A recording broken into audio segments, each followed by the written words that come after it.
Good afternoon, everyone, and welcome to our House of Appropriations Committee meeting. At this time, we'll take the roll.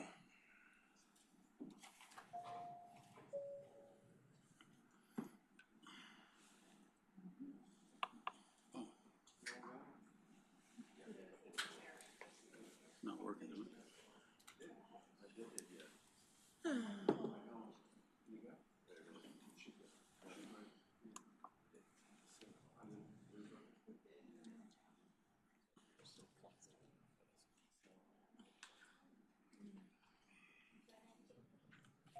Try it again. Nope. Yours work.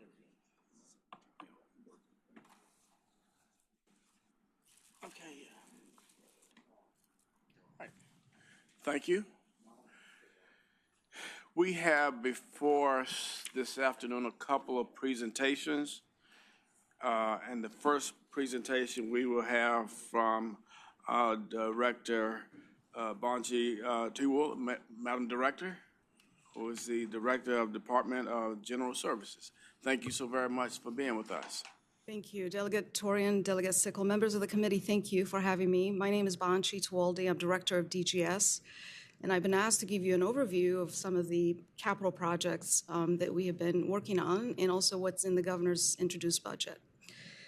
And to start out with, I wanted to talk to you a little bit about the study. If you remember, in Chapter 2, the General Assembly authorized DGS to conduct a study specifically to determine how to better use 7th and Main Street, which is the old Virginia Commission, Employment Commission building, as well as the VDOT Annex. The study required DGS to do several things, to look at the size and scope of a potential new building. It also required consideration of space needs across for state agencies at Monroe, for us to consider conference needs that we may have, as well as parking for all state employees that may be affected. It also required for a timeline and cost estimates, which have been provided to your staff over the last few weeks.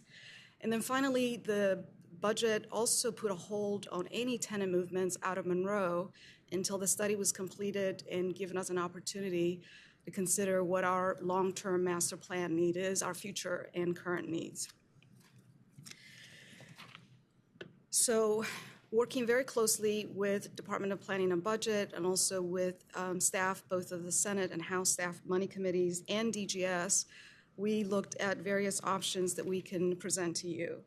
Several scenarios were considered. We considered about 350,000 square feet, 316,000 square feet, and also we considered 250,000 square feet at each site, both at the 7th and Main and also potentially at the VDOT Annex. We consider several things. We consider either new construction or potentially renovating an expansion. We looked at building layout with safe drop-off and loading areas. We looked at parking deck. We looked at how to maximize availability of site footprint at each locations. We also wanted to make sure we had a conference center. As you know, Monroe is essentially the state's where we have a large conference center where state employees use on a regular basis, and we'll talk about that in a minute. We looked at cost differentials by the site constraints that would include the slope, access point of access, garage, as well as exterior public spaces. And so what we came up with was that the potential solution was to build a new site. Our new state building would be better suited at the VDOT Annex versus the 7th and Main site. And the reason we made that decision or made this recommendation was, one, the Annex is within the seat of government. It is strategically located. And also to renovate the current VDOT Annex would cost more and would not be able to meet the objectives, the conference center that we needed. And then ultimately the cost to renovate would approximately be equal to the construction of a new building. So what does the 316 square foot that we looked at would include all the required offices. It also would include swing spaces. And I say that because one of the challenges we have is that if we wanted to move agencies from one building to another in order to renovate and to maintain the building, it's very difficult to find swing spaces. So this would give us that swing space to be able to do much needed renovations. It would also add the conference center, and one of the things we considered was a parking spaces between 800 to 836. If we lose Monroe, we would lose about 634 parking spaces once a decision is made on how we dispose Monroe. The VDOT Annex has several advantages. In terms of facilities and operation, all of our folks would be closer to be able to maintain all of the buildings across the complex, Capitol Square complex. It would allow 5 level of parking versus 8, which is less expensive. There were fewer unforeseen conditions with the new construction versus renovation. When you renovate, there are things that we're not really aware of as we're moving forward, and that could add additional costs. So there would be less unknown conditions. Finally, there would be 2 access points to garage and provides convenience parking in a drop-off line. The cost for annex would be about mid-$400 million. And so those are the considerations that we made to move forward and to make recommendation on using the annex versus the 7th and Main. And in the governor's introduced budget to support the study that was conducted, there are several things that the governor provided. Transfer the remaining money, the balance of funding that was for detailed planning, which is about $16.7 million. Transfer that money to the VDOT Annex. He proposed that the 7th and Main facility, which has been demolished, it's now open surface, to be sold for a fair market value, and then transfer the appropriation from those proceeds to the general fund. The governor's introduced budget leaves the decision whether or not you all want a 316,000 square feet or something greater to you all to decide. Essentially, the scope and size and the program need of the new state building would be left to the General Assembly to make that determination during this session.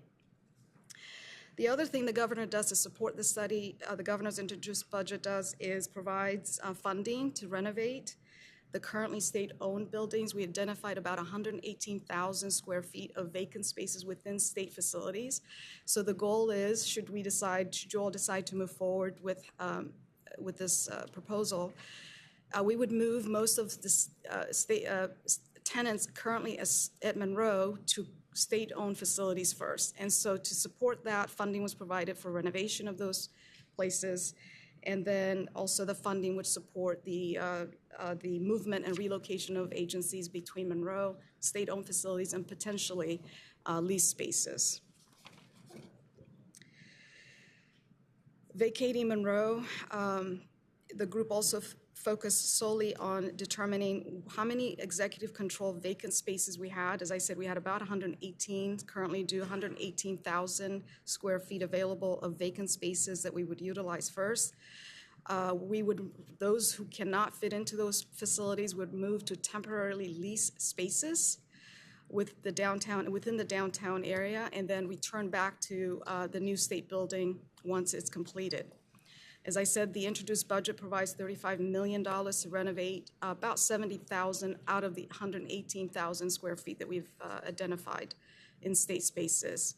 And that money would also be used to support movement from Monroe to leased spaces and other associated needs. Relocation of Monroe to control state buildings and also leased spaces could take between 12 to 18 months. Leased spaces, 6 to 18 months. DGS in preparation has been working very closely with agencies to identify which areas, locations they might be interested, particularly those moving to leased spaces.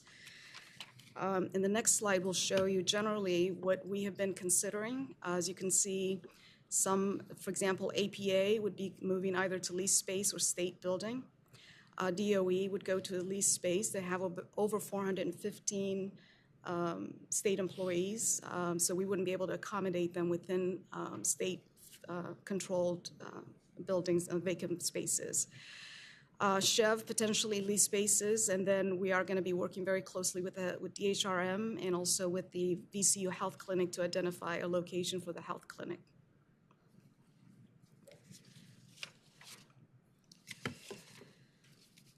So how does this impact our parking and other movements? If we move all of our folks our tenants out of Monroe's, we believe that to the extent that we are able to move tenants to state-controlled building, we can accommodate about 782 spaces within those parking that we currently have available.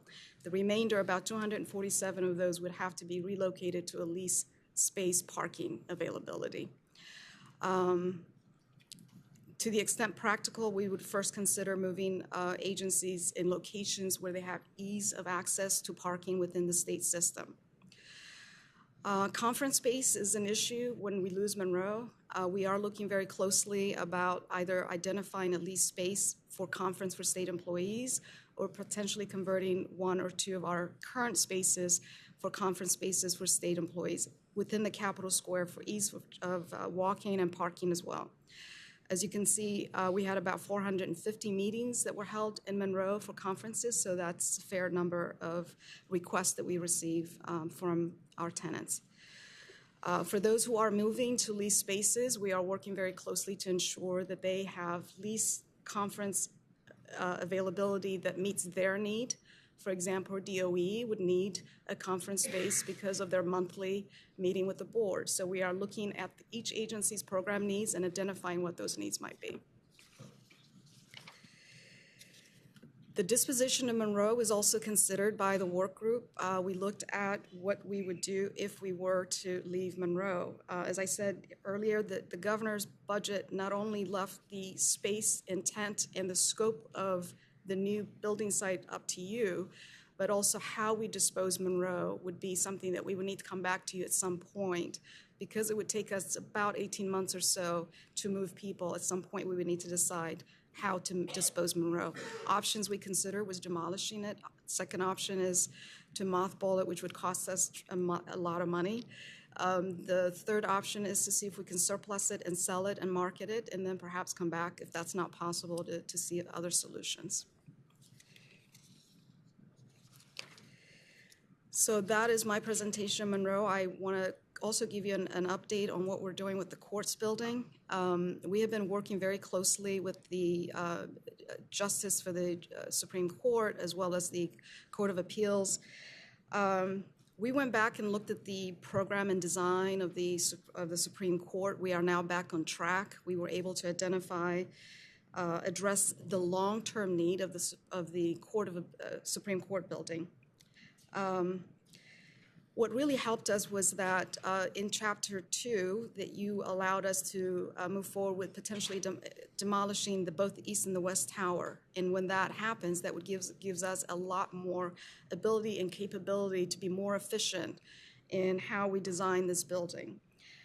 With that, with the efficiency, the new courthouse building will be about 295,000 plus square feet. It will be able to accommodate all the new judges for the Court of Appeal as a result of the expansion of the Court of Appeals. It will provide gallery seating for the Supreme Court between 240, and would also accommodate additional staff as to the extent that the court will grow. I will tell you at this time, whenever the Court of Appeals needs to hold an en banc hearing, they're holding it at the Fourth Circuit Court of Appeal en banc hearing room because they just don't have capacity in their current courthouse. The new building will also have about 31 parking for all the judges. So we're very excited about that. As I said, we have been working with them very closely to design, to identify the program need of the court. I want to quickly talk to you another proposal that we have in the budget, which is the consolidated lab, the lab that's currently under DGS. In the governor's introduced budget, we are proposing detailed planning money for a new lab for a new consolidated lab. The current lab was built in 1972. It holds over 325 employees. It is outdated. It does not allow for growth. It is, as you know, the lab does several types of screening, and their testing requirement increases over time, either through legislation or other federal requirements. Newborn screening, infectious disease, as you can see, a host of types of testing that they do. And as a result of that, and also the growth that they've expanded, the lab, we feel we need a new lab to be able to support and make sure that we have state of the art, #1 public health lab in the state of Virginia. As you can see, they have expanded the newborn screening program. They have expanded their capability to be much more responsive in testing. And so what we're proposing is a new lab in Hanover, which is co-located with where you all authorize a new Department of Forensics. It's also where the Office of Medical Examiner is going to be co-located with Department of Forensics. To have the 3 facilities close in proximity would allow them to be able to serve and also to share parking spaces. It would accommodate, our recommendation would be for about 299,000 square feet of a new facility in the Hanover site. It would accommodate between 334 to 400 new folks as they continue to grow, 400 plus surface parking, and it would, as I said, it would be adjacent to DFS. And one of the things that was clear to us in the last week as we were dealing with the water crisis, is the having both the medical examiner's office, the lab, and DFS to be able to share resources together. So, as we build water tanks and others so that we're not shutting down the services that they need. And so I think that would be something that would be helpful to have those 3 co-located together. I also want to brief you a little bit about State Police Training Academy. This is a project that in the budget is authorized full construction. As you know, State Police Training Academy has been going through the detailed planning over time. To just give you background, the demand that State Police has, they currently hold between 2 to 3 basic academy training. They target about 84 students for each school. They have 28 weeks long academy training, 110 types of instructions that they provide.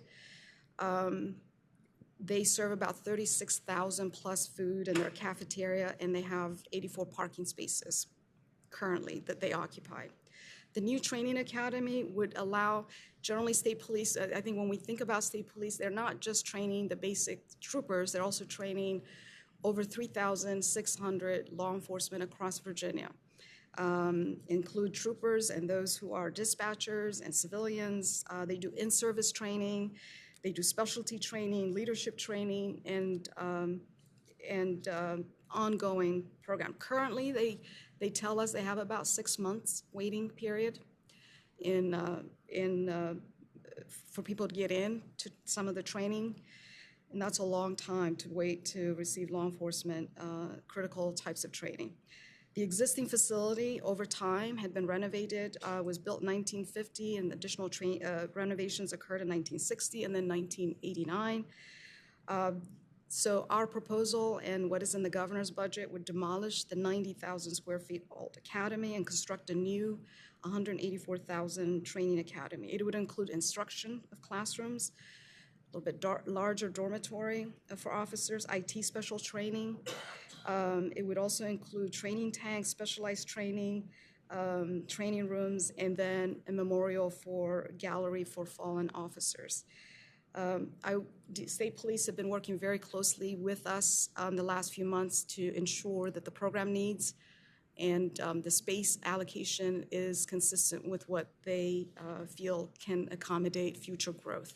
So we're very confident that this will hopefully move forward very quickly so that they can get their new training academy. I think that's about it. If If you have any questions, I wanted to give you a highlight, big item, ticket items, Delegate Torian. I'll be happy to ask. Thank you. Committee members, do you have any questions? I see one name that has popped up. I see another name that has popped up.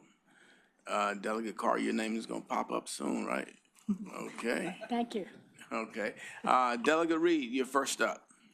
Thank you, Mr. Chair, and thank you very much for the presentation. I know that during the course of this, you addressed a lot of things about parking spaces, but I was just curious whether or not in part of the initial design or the planning that you're doing, that you're also including plans or infrastructure for electric vehicle charging. Yes, we are. That would be part of what we would be considering, yes.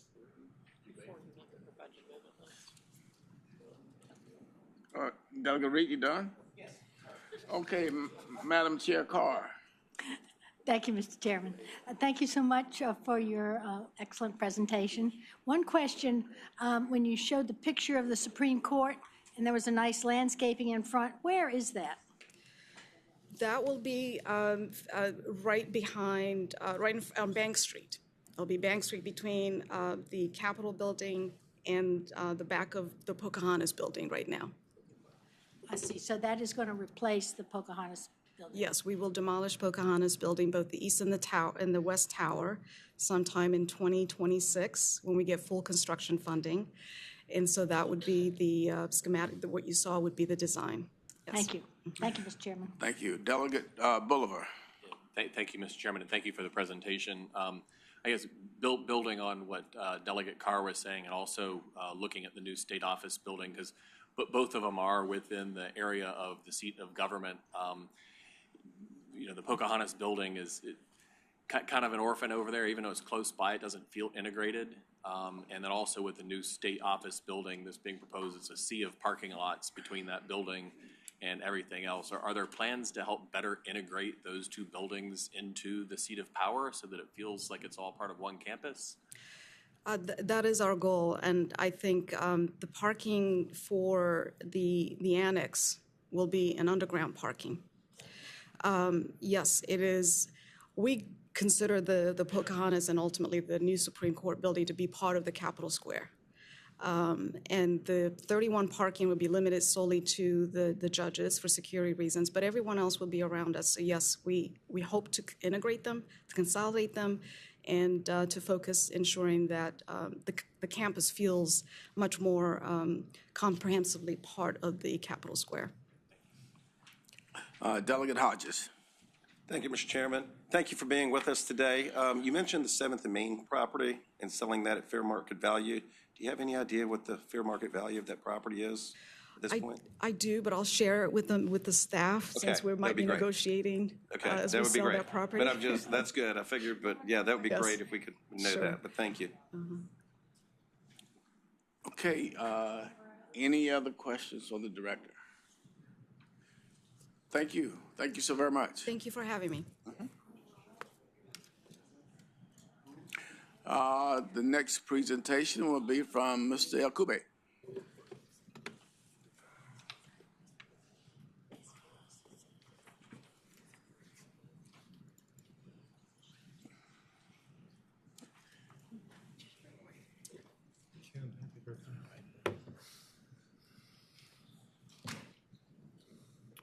Good afternoon, Mr. Chairman. Ready to roll?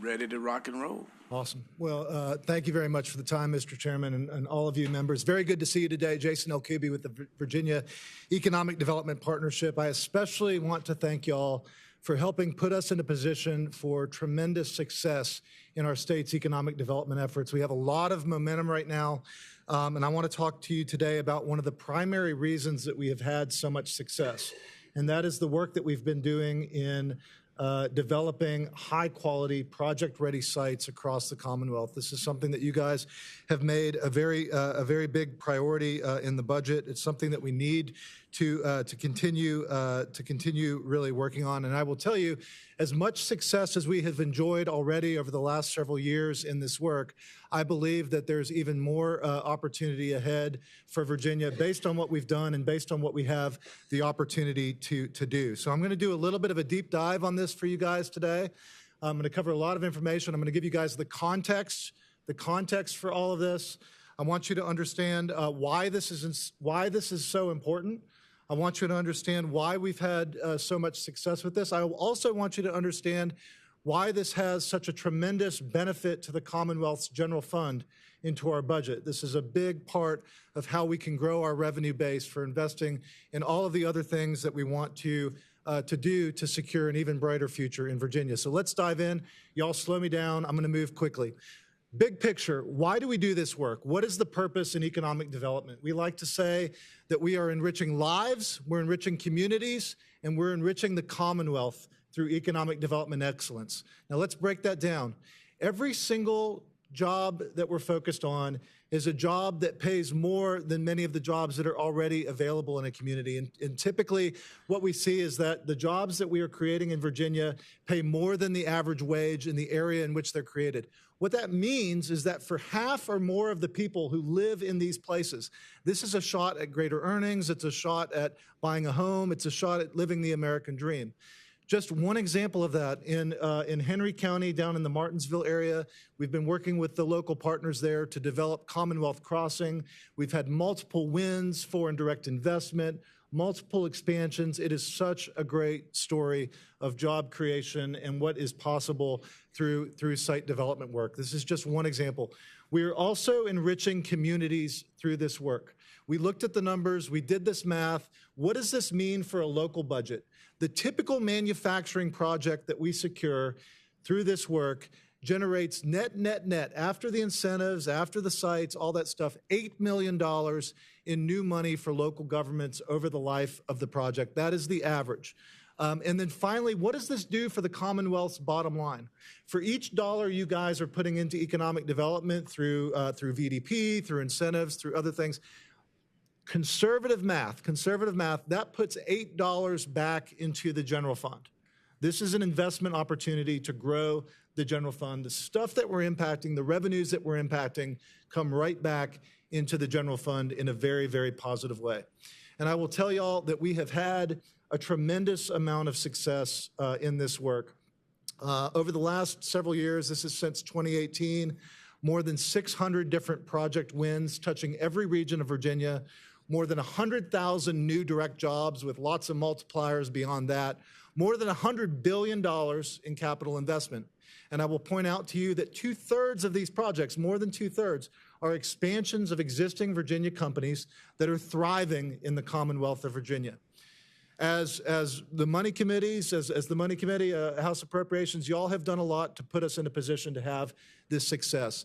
This is just a small snapshot of some of the things that you guys have invested in to help create this kind of momentum over years. It's been a bipartisan endeavor, helping to double the production of computer science degrees, helping to establish the #1 customized workforce recruitment and training program in America, something that's help us get 15,000 or more direct jobs, by the way, helping to dramatically strengthen and expand our international trade efforts, on and on and on. And also at the bottom there, what you've done to put us in a position to really nail site development and to be a national leader in that area. We are just getting started, and that's what I'm going to talk about today.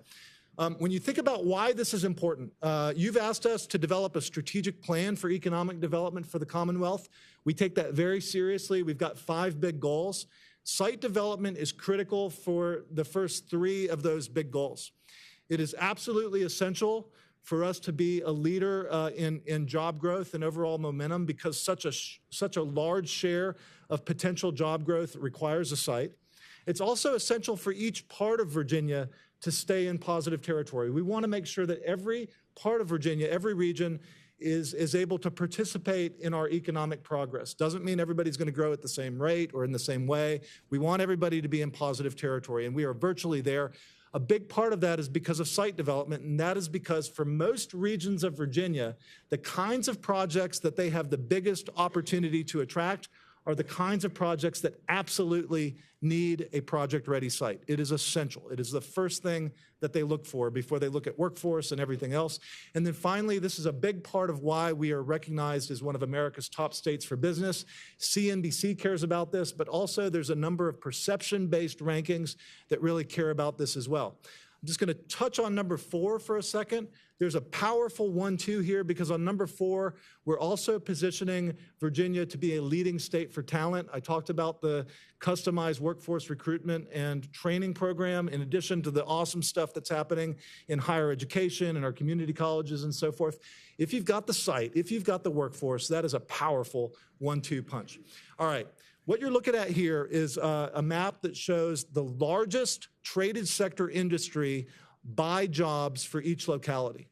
The localities that are in dark blue are the localities where manufacturing and other industrial projects, the kinds of facilities that need a site, where they are the largest traded sector industry in the locality. It is also true that these types of projects will be the largest opportunity for job growth in these localities. So you can see that to keep all parts of Virginia in positive territory, participating in Virginia's economic success, we really need to invest in sites. Now, we've learned the hard way. We've learned the hard way of the opportunity cost about not doing this.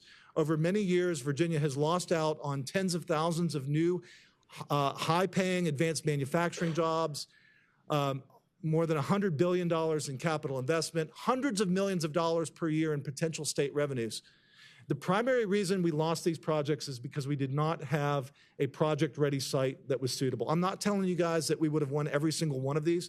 We would have won many of these had we started this work in a serious way many years ago. The reality is that we have only just begun doing this in a big way, and we're doing a lot of catching up. I want to tell you guys about what's in the budget. So the budget that we currently have in place has $20 million in each year. What the governor has proposed in his introduced budget is going to put us in a great position to continue this momentum. He's put in an additional $50 million in his introduced budget in year 2. What we have done procedurally, working with the Department of Planning and Budget, is moved up the $20 million from year 2 into year 1. So we're going through a funding round right now to award $40 million in VBRSP. So effectively, this would give us $50 million to award next year and keep the momentum going. The amount of money is very, very important here. The dollar number is important. The consistency of funding is also equally important. Think about this like a manufacturing, sort of assembly line. We want to be consistent and we want to be robust. That's why we're looking at it this way. Happy to go into more detail there. One thing I want to point out to you, when you look at the bottom of this, what we're seeing is that for each funding round, the amount of requests we're getting are 5 and 10 and sometimes 15 times more than the amount of money we have available to award. This is incredibly important to localities across Virginia. It is heavily oversubscribed, and there's just so much demand for this. I mentioned to you guys a second ago that we are catching up. Other states have been at this for many, many years. In some cases, our top competitors have been doing site development at the state level in a serious way for multiple decades. We have caught up fast, but we have only begun doing this. Over the last couple of years, we have become one of the top states in the country for doing this. But our inventory, our sites inventory, needs a lot more investment, and I'll talk more about that. But it was really not until just a couple of years ago that Virginia was investing big dollars in this, even though it is super, super critical. How do we go about awarding these dollars? Well, the vehicle for this is something called the Virginia Business Ready Sites Program. It's a grant program. It's administered by VDP. Localities apply. They have to match the state dollars. So we're leveraging local dollars with this. Very, very important. How do we think about it? Well, one way to think, I'm going to go left to right, top to bottom. We've got to get an inventory where our supply of sites matches the market demand. That's a big part of it. We've got to have a supply that has a demand associated with it in the market. We're also looking at investing in sites that have a high win potential. We want to put our money in sites that are going to win projects and not invest in any white elephants. We also want to make sure that we're focused on fiduciary responsibility. We want to generate a positive ROI, even after we put the incentives on the project. When you look at sites, we want to generate more money for you guys to have in the budget. Certainly, we want to bring the sites up from a lower tier to a higher tier in terms of project readiness. We know we can't develop sites in every single locality, so we want to focus on sites that have the potential for a nice regional impact, okay? And then finally, we want to look at geographic diversity to make sure that we're positioning each part of Virginia to be successful. So when you think about site development, it is, for a typical site, this is a fairly long-term endeavor. The typical site takes somewhere on the order of 4 to 5 years to develop. I won't go into the details here, but this just gives you a flavor of the kinds of things that we're talking about. It gets a little bit more expensive as you get into the latter stages of developing a site. Just to give you a picture of what this looks like, it's hard to put this into pictures, but if you look top to bottom, you go from basically a raw piece of land down to a fully prepared site that has everything that you need to win a project. So that's kind of what this looks like as you do it. This is what our site inventory looks like today. You can see that only a handful of Virginia's sites are already in project-ready status, and this slide paints a picture that is prettier than the reality. And the reason for that is that most of the sites that are in green are smaller sites, and we really need to be putting our dollars into bigger sites. That is where we're seeing the biggest places where we just don't have a good site to meet the needs of the project. And this slide kind of spells that out, why those bigger sites are so important. On the left-hand side, you see a breakdown of projects in terms of the size of site that they're looking for. Most projects are not looking for a big site. Only about 6% of projects need a site that's bigger than 500 acres. But look on the right-hand side of the slide. The right-hand side of the slide shows you what is the breakdown of jobs and capital investment, all jobs, all capital investment that we're competing for based on the size of the site. It turns out while only 6% of projects need the big sites, the really big sites, those big sites are required to win about a third of the total jobs we're competing for and more than half of the total capital investment we're competing for. The big sites are essential, and that's where we've got a lot of ground to make up. Now, the money's important, consistent funding is important, good coordination is also essential.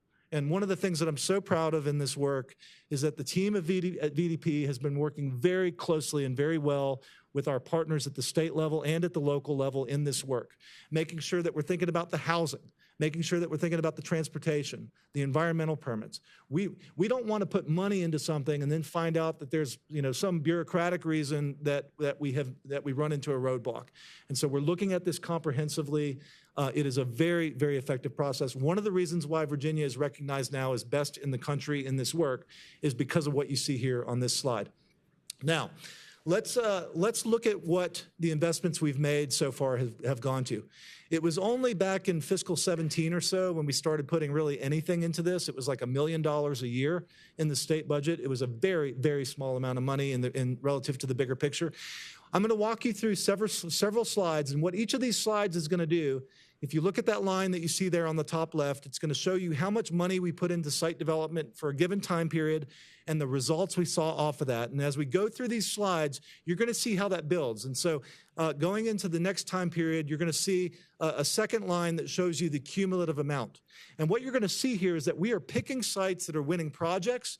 We're picking sites that are winning lots of jobs. We're picking sites that are winning lots of capital investment. And we're picking sites that are going to generate a nice return on investment for the general fund. It is already very positive, and we're only seeing the beginning of this success. Just what we've invested already has produced a lot of results, and we're going to see more results based on what we've invested already. We've got to keep that momentum going if we want to achieve our big economic development goals. As we go through this, you're going to see more and more projects pop up. This is the first time we put really big dollars into this was back in fiscal 23 when about $100 million was awarded, generating nice results across the Commonwealth. And just this last year, another nice investment in this. Altogether, we've already created nearly 10,000 direct jobs, nearly commitments of 10,000 direct jobs, nearly $6 billion in capital investment, and we're just getting started. This is going to produce more. You can see several examples of these projects. When you look at just what we've invested over the last 2 years, we estimate that this is going to create a total of 15,000 to 20,000 new direct jobs for Virginia. all across the state. When you look at the revenue that this is going to generate over the next couple of decades, this is going to generate on the order of $4 to $6 billion in new revenue based on the projects that we project to win, based on what we've invested already. This is a positive ROI endeavor. We want to keep this momentum going. I will tell you that it is essential that we have a good state-local partnership here. One of the biggest advantages of Virginia getting into the game at the state level in site development is that we now have the benefit of a strategic macro-level state perspective. We've got a terrific team at this. We've got a professional engineer with tons of site experience running this program. Having a team that really knows how to do this work at the state level is a big deal in helping locals make better decisions. It also is essential that we have a predictable, stable funding stream at the state level, because then the locals know that they can invest in this and get a good state partnership on the financial side. The local piece is essential as well, and that's articulated in the bottom half of this slide. Now, we've looked at the math, as I've shared with many of you privately, as we think about site development over the long term. Our goal, I would recommend, is to try to get to about $100 million per year on average, and try to make that as steady as possible over time.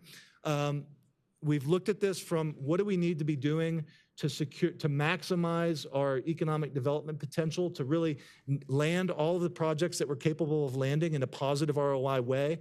How do we make sure that we achieve our big economic development goals? That translates into a site inventory that will cost about $100 million per year to develop as a regular investment of the Commonwealth. I will tell you all, other states are doing this in big ways. These are just some examples of how states have invested in individual mega sites. You can see in many cases we're talking hundreds of millions of dollars for a single site. This is something that we should also be thinking about as we look to the years ahead. I will also say that Pennsylvania just announced something like $600 million for their site development program. Other states are in this in a big way, and that is what the competition here looks like. One of the things that we did is we asked the question, working with your terrific staff here and others, what would this look like in terms of the impact if Virginia were to invest $100 million a year on average over the next decade or so? And the results are enormous. We estimate that after you take out the money we invest in the sites, after you take out the incentives that we need to be putting on the projects, what is the net revenue that you would end up with in the general fund? It is in the billions cumulatively, and we would see hundreds of thousands of new direct jobs across the Commonwealth as a result, plus all the multipliers that those jobs represent. So this is a very, very big opportunity. I know that was a lot of information quickly. I just want to pause there. I want to thank you guys again. Happy to answer any questions. Okay, any questions from the committee? I have one question, Mr. Chairman. Okay, Delegate Sickles. Can you bring us up to speed on the Williams track? Yes, sir. And whether that is just part of this program? Yeah, Delegate Sickles, I believe you're referring to the big site in Chesapeake. Yeah, so one of the biggest things that we need to think about as a Commonwealth in the context of site development is the development of very large sites, what we call mega sites. These are typically sites that are 1,000 acres or larger. That sounds like a lot in just 1,000 acres. I mean, you're starting to get into sort of Central Park, New York territory. It is a lot of land. There are mega projects that require that amount of land at a minimum. Think about auto and semiconductors and so forth. Where is the Williams site? This is a very high potential site in Virginia. It is very early stage. It is the largest mega site. One of the things that's very attractive about the Williams tract is that it is in a large metropolitan area where, in addition to having 4,000 acres of flat land, you're also in proximity of a lot of the other things that you need for a very large project. And where it is, Delegate Sickles, is we have made a large investment in the Williams site through the Virginia Business Ready Sites program. It's the largest single investment we've made through this program. In the last funding round, we committed $35 million to that site. Can you tell him? Can you tell him where it is? Is that all? Oh, you want to know where it is? Yes. Like literally. Where, the location.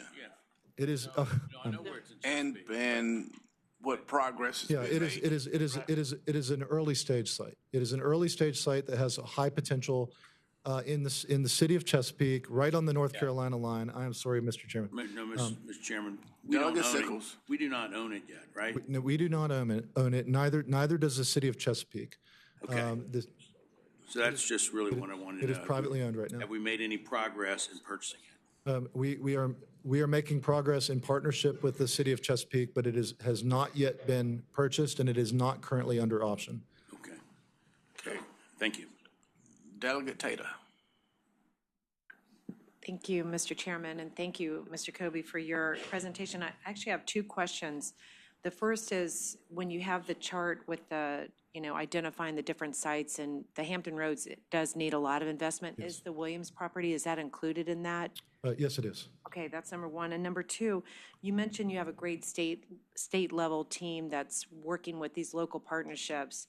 And I'm just curious, how, as far as communicating or engaging the localities, how do you do that? What's the process? How do we keep up with what's going on in our localities? We do that through a variety of ways. We have frequent meetings with our local economic development partners just in general. So throughout the year, we're meeting with them. For those, we also have proactive written communication with localities. I mean, anytime that we open a funding round, for example, we blast it out with an email, we hold webinars. And then there's a few dozen sites that are very high potential that are kind of already moving through the portfolio. Our sites team has, I would say, probably weekly communications with those localities focused on those sites. So it is very, very robust. Delegate Wyatt. Thank you, Mr. Chairman. As far as dollars for marketing these sites, are they adequate? Should it be more or less? So can you maybe address how you all are marketing and maybe the dollars that are used to help market to attract these? Thank you for the question. Yeah, I think we're doing. It is very important that we market these sites. It's also very important that we market Virginia generally. I will say that site development and investing in that, I would say, is our single largest budget priority. If you ask me what number 2 is, it would be marketing. Virginia, this is another area where Virginia lags, and I will tell you, Virginia does many things well, but similar with site development, we are behind our competitors on marketing. We invest about $2.7 million per year in marketing. We make really good use of that $2.7 million, but it is a lot less than what we really need to break through in terms of the noise. Many of our competing states are investing $10 million or more in marketing, and it's another big need. I would be happy to share some. I think I've got some information in the back of my slides if you want me to pull it up at some point, but thank you for asking that good question. Delegate Moorfield. Yes, sir. Thank you, Mr. Chairman. So if I'm not mistaken, the Ready Site program is restricted to new projects only. Is that correct? To new projects? No, it would be, you could use it for, I mean, it certainly would be something that a new to Virginia company could use, but an existing Virginia company could also expand onto one of these sites. Okay, I must be mistaken. I was under the impression that it was restricted to just new projects only. I don't think so. No. Okay, well, that's I mean, typically, Delegate Moorfield, when you have an existing Virginia manufacturer that wants to expand, they're typically going to want to expand on the site that they're already on, which is typically a site that they already own or have, a long-term lease on. So I do think that that's their preference just because they're there and that's what's practical from a business operations standpoint. But if you had an existing Virginia business that says, hey, we want to create, we want to expand our operations, we want to take down this site and, put another facility there, we would absolutely do that. And I would say for virtually all of our programs, that is true. I mean, we our incentives and other things, we would, those are applicable to both, both existing Virginia businesses and new to Virginia businesses. And, roughly 2/3 of the projects that we work on and announce are expansions of existing Virginia businesses. Mr. Chairman. Delegate Moorfield. So I'm not referring to expanding. Let's say you had a project that was started before the Ready Sites program was implemented. Right. Would that project be eligible for this program if it's still ongoing? but they're not up and running. It's not an expansion, it's a new project, but they're developing a site, for example, and they may have a need for infrastructure assistance or utility assistance. Would that be eligible? Yes. Okay, Yeah. all right. And I mean, there's, generally speaking, yes, I'd want to, go ahead. okay, no, thank you. One of the challenges that we have in far southwest, if you're lucky enough to find 50 acres that you could develop, that it's a challenge with the terrain and so forth. It's tremendously expensive to develop that. And so if you can piecemeal 100 acres or 200 acres, I mean, we're talking about tens upon tens of millions of dollars to develop those sites. One of the challenges that we have, particularly in the Appalachian Power footprint, is the security deposits required. So if you have a large project, the $200 million, $300 million project that requires new electrical infrastructure, the power company is requiring, several $1 million worth of security deposits that these projects may not have refunded to them until the project's up and running, which in some cases could be 3, 4, or 5 years. So, just as a suggestion that maybe VEDP could look at is in what ways could this Ready Site program help in assistance in that area? That's we're competing with West Virginia and Tennessee, where those utilities are not requiring such large deposits, and that's a lot of money you're tying up, for 3, 4, or 5 years. Yeah, thank you. We will take a look at that, and some of the members of the sites team are here, and we'll confer on that afterwards. Delegate Austin. Mr. Chairman, I don't really have a question, Mr. Chairman. I want to kind of make a statement and reference some of my past experience with the Virginia Pad Ready Site program.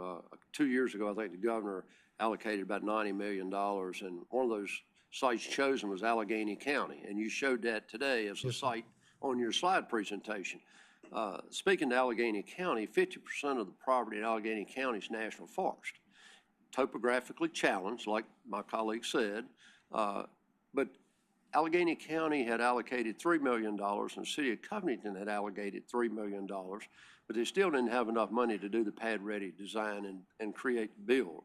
So through that site ready appropriation for close to $4 million, we accomplished enough money to develop that site. Because of some downturns in the economy over previous years, we've lost a lot of industry there. It's very challenging to recruit new industry to an area where you don't have a pad ready site. Through automation, West Rock is still the largest paper mill in the Western Hemisphere, but they're also, through automation, they've reduced their job numbers. So the economy there is pretty tough, pretty tough situation. Through the help of appropriation staff, we consolidated Allegheny County and the City of Covington school system last year, or 2 years ago, which created quite a bit of savings. And, the staff here made that happen, and much to my help and pleasure. They were very helpful in doing that. But, just the fact that VEDP and Jason and the staff is there, and you recognize and listen to the concerns. I expressed my concerns and my desires to help Allegheny County. We now have a pad ready site. We had a building that was owned by Bacova that had been vacated, and we got a marijuana grow facility there. I recently toured that, and I talked with a gentleman last night. It's doing really well. They're very happy with the workforce there. They're getting employees, good employees, and it's a phenomenal facility. If any of you ever have an opportunity to tour it, I hope you would. It's pretty impressive. It's a FDA-regulated marijuana grow facility. Quite the investment in the building. But just a kudos to you, Jason, and your staff and your team. I support our economic development program. I know that what we're doing at Berry Hill, the most recent announcement down there, is going to bring a lot of opportunity to Southside Virginia.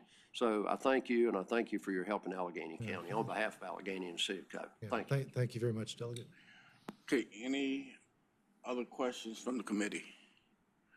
If not, thank you very much, sir. Thank you for the time, Mr. Chairman. Quite welcome. This concludes our business for the day. Committee shall rise. Time to catch your van.